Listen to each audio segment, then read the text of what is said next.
we are on chapter 13.1. Last chapter that we'll be doing, and then it's just going to be review from here on out. It's pages 711 and 712. Because these are very short questions, we're going to do more than our usual. But first we have to go over some vocabulary. Vocabulary, the first word that we're going to do is cluster.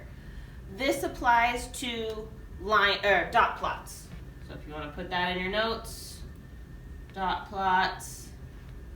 A cluster is when you have dots that are on the dot plot that are close together.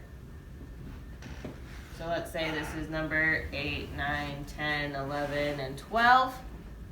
Okay, dot, dot, dot, dot, dot, dot, and those are going to be blank. So the cluster would be these two because the 11 and 12, they both have something. This is going to be a cluster because there's more than just like one random number with dots. There's a few numbers close together with dots. However you want to define that, you can. A gap is where there's no dots on those numbers. So there's no dots in a gap. There can be more than one gap. There can be more than one cluster. Peaks. Peaks are your highest point.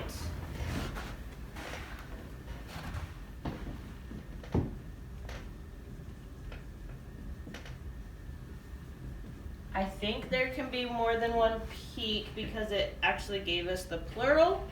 And so maybe this is the peak of this cluster and this is just the peak of the whole entire thing. Symmetry. Symmetry is a line of symmetry. That means it looks the same on either side. Let's say this is a 3, 4, 5, this is a 2.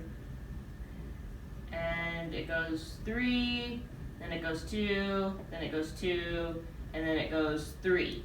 The line of symmetry would be right here. That means it's mirror image on either side. Okay? And an interval is talking about histograms. And if you remember, histograms are like the bar graphs that touch. Okay? And an interval is the stuff that's down here because it has a range. So this is like ages 1 to 5. This is ages 6 to 10, 11 to 15. These are intervals. They're more than one number blocked together.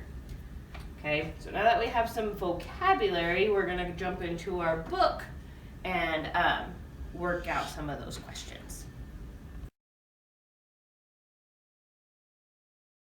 All right, so we are on page 711.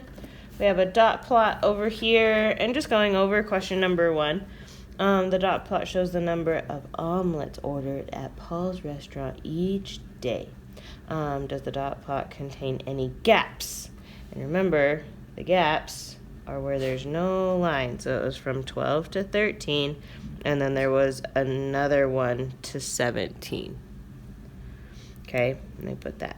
Identify any clusters. So remember, clusters are where the dots are together in groups. So there's a cluster from 10 to 11. There's a cluster from 14 to 16. And then there's a third cluster from 18 to 19. Okay.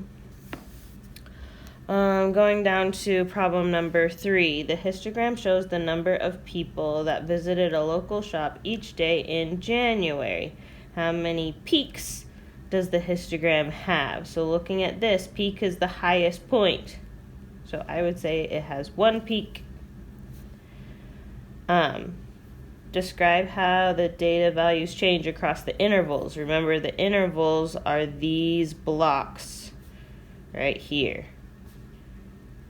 And it gave you a lot of lines so that you can write it out.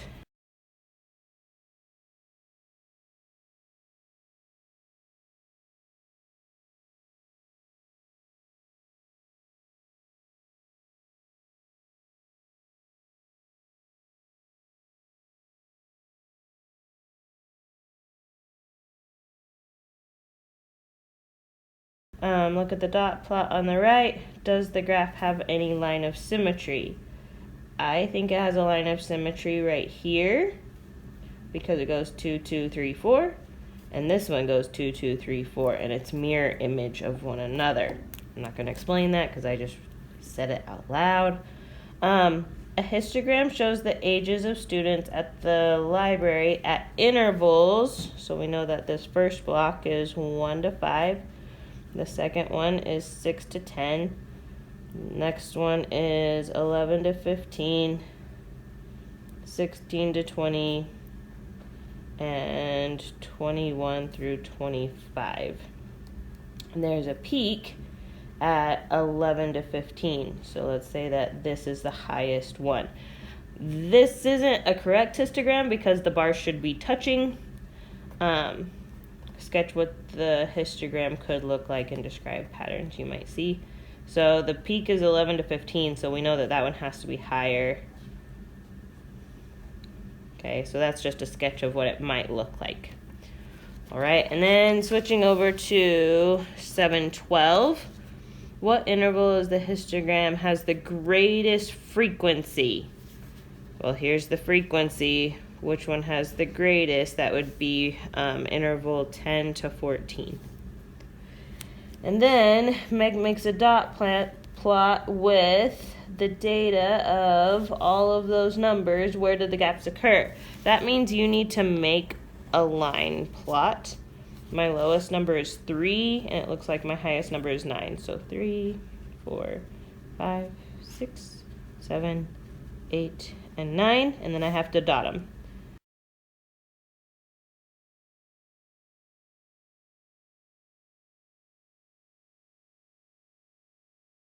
So where did the gaps occur? It looks like there's a gap here, and that's the only place, from 6 to 7. Okay, that's as much as we're going to do today. Next is your worksheet. All right, on your worksheet, you have to do 1, 2, and 3 on the front based on this image, and you have to do 1 through 6 on the back. It doesn't give you any data. You get to make it up just based on what it tells you. Like this one, it says that it has to have 3 gaps. So you're going to do a dot plot. You're going to make it have 3 gaps with whatever data you provide. Okay, so just front and 1 through 6 on the back. Have a wonderful day. Be amazing. See you later.